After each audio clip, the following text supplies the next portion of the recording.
The question is that the bill be now read a second time. The member for Hasluck. Madam Deputy Speaker, I rise to support the Australian Research Council Amendment Bill 2011.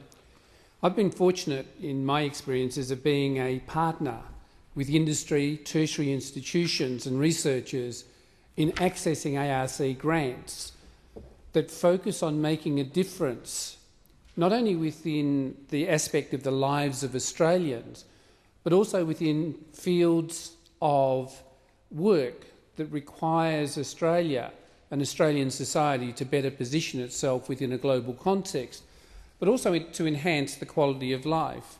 And I thank the member for Macon for his comments, and I acknowledge those that I agree with, but there are certainly some that I disagree with, but I won't dwell on those. I think that is the beauty of democracy, is we have the opportunity to differ in our philosophical positioning. But I wanted to compliment the government on the indexing of approximately 3.4%, because I think that enhances the expectations of researchers that there is a source of funding that will enable them to undertake the work that is absolutely critical in benefiting the society in which we live. And the additional financial year, which will be funded at $795.392 million, is a reduction of 4% from the previous financial year, but the expansion of the program through its extension, I think, is absolutely critical. The Australian Research Council's mission is really to deliver policy and programs that advance Australian research and innovation globally and benefit the community. Sometimes we develop a mindset about what it is that we should accept within the short planning cycles of governments and terms of government. And sometimes I wish we would look beyond that and look over a decade and look at the reality of some of the research that is needed to position Australia in a global context that enables us to be productive, efficient, to be a leader with innovation, technology and a number of other areas.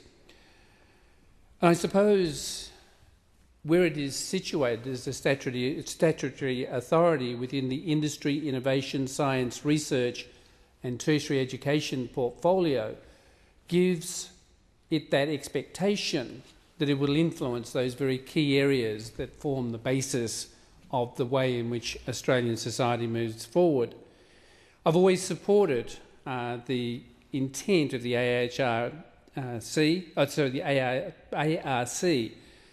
in that it promotes the highest quality research and research training through national competition in all fields of science, social sciences and humanities. And that, coupled with the National Health and Medical Research Council, provides two significant avenues through which researchers can access funding to undertake in partnership with tertiary institutions and industry work that is absolutely critical in changing and making life better for all of us. I like the way in which they broker partnerships between researchers and industry, governments, community organisations and the international community. The reason I strongly support ongoing funding allocated to the National Competitive Grants Program is because of the nature of that particular program above all others that are encapsulated within its responsibility and the way in which it encourages Australian researchers. The nurturing of the creative abilities and skills of Australia's most promising researchers and seeing the development of those skills and the provision of support for high-quality research leading to discovery of new ideas and the advancement of knowledge is something that is absolutely vital if we are going to be a leader within this world. Financial assistance towards facilities and the equipment that researchers need to be internationally competitive is invaluable.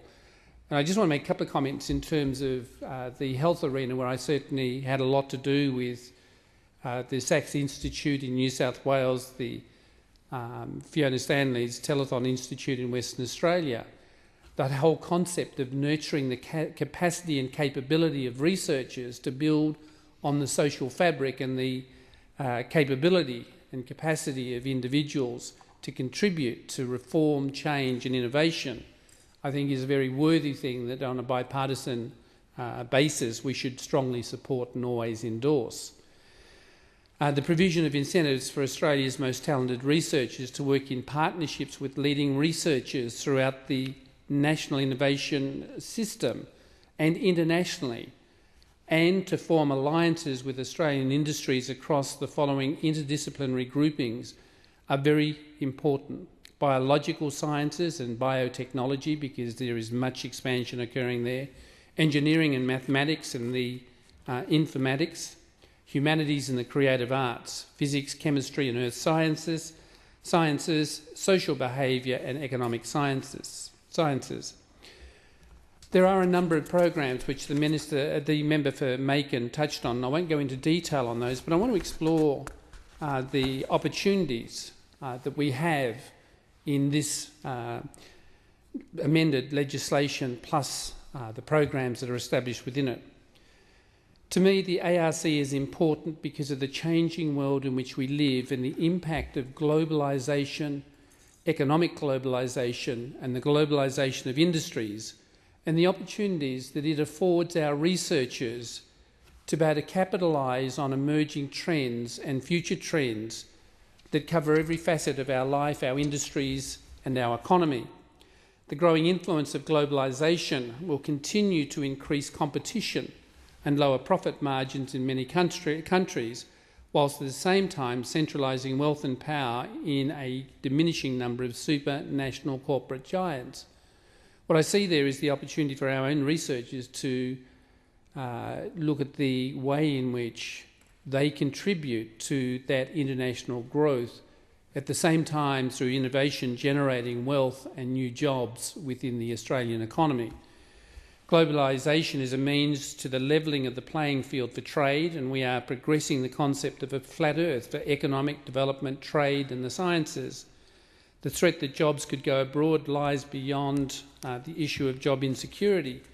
The erosion of non-wage benefits and the loss of manufacturing in Australia are critical issues, and I see the researchers as being pivotal in creating new industries and new manufacturing opportunities in this country in fields that we've not yet explored. But within their minds, they are thinking about the prospect and the opportunities. Second is the digital age and other technologies are triggering a massive increase in productivity, along with rapid downsizing in manufacturing and the deflation of costs. The knowledge management that arises out of the work that is capable and occurs under this funding program and this legislation will make a difference between the growth of Australia and the survival in a virtual future, because that is a reality that we face. The reality that also faces Australian society and a global society is access to a sustainable domestic workforce and productivity efficiencies that will mitigate against the impacting factors of globalisation, our workforce and ageing workforce, inflexible work arrangements, young Australians wanting to find quality of life, the urban influence, not a rural, and a diminishing manufacturing sector. But I read with great interest the works of Patrick Dixon, author of Future Wise. I just want to cite 3 comments that he makes, because I think this is also a factor in encouraging our researchers and certainly recipients of ARC funding to explore opportunities for our country. The world has changed in every way. It continues to change at a more rapid pace in aspects of our culture and our life. A key part of this process is understanding the potential future impact of decisions made by individuals, organisations and governments, and take hold of the future, or the future will take hold of you. And certainly in those projects that I have been involved with ARC grants, that has been the thinking of the researchers. So I am extremely supportive of the funding and the increase in funding and the indexation that the government have proposed within this legislation. In Visions of the Future, the Intelligence Revolution, the first part of 3 ministries on the BBC hosted by Mikio Keiko, he says, in this century we're going to make a historic transition from the age of discovery to the age of mastery, a period in which we will move from being passive observers of nature to its interactive choreographers. So there is that element coming within the scope of the work that researchers will do. And in the top 5 predictions in the Futurist magazine. The fourth of the top 5 predictions is that professional knowledge will become obsolete almost as quickly as it is acquired, and individuals' professional knowledge is becoming outdated at a much faster rate than before. And the partnerships between industries, tertiary institutions, researchers and the non-government organisations in a sense mitigate against this, because they will look at and explore the opportunities for the expansion of knowledge that is applicable to the economy and to the society in which we are hoping to shape.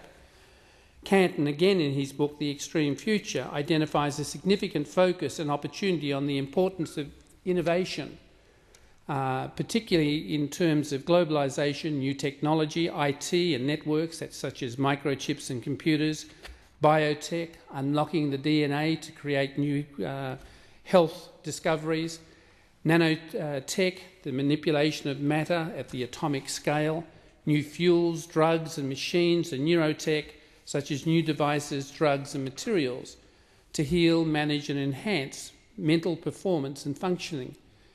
Researchers explore the boundaries but go outside of the square. They use the opportunity to look at the what-ifs and then turn them into practical implications that can become a process in which manufacturing industries and our education knowledge acquisition and the skilling accounts for different directions that will occur in the future. We only have to hark back to the past to see that labour-intensive jobs are no longer required. And that all has occurred because of the work that researchers have undertaken that has given us and enabled us to develop new ways of doing the work that we do, gaining efficiencies, obtaining productivity levels that generate the wealth that gives us and creates the standard of living that we look forward to. I certainly read with interest both speeches delivered in the House by the Minister, and many of the comments in there underpin the direction that we, in a bipartisan approach, must take if we are to ensure that future generations have the quality of and standard of living that we have enjoyed for a number of years.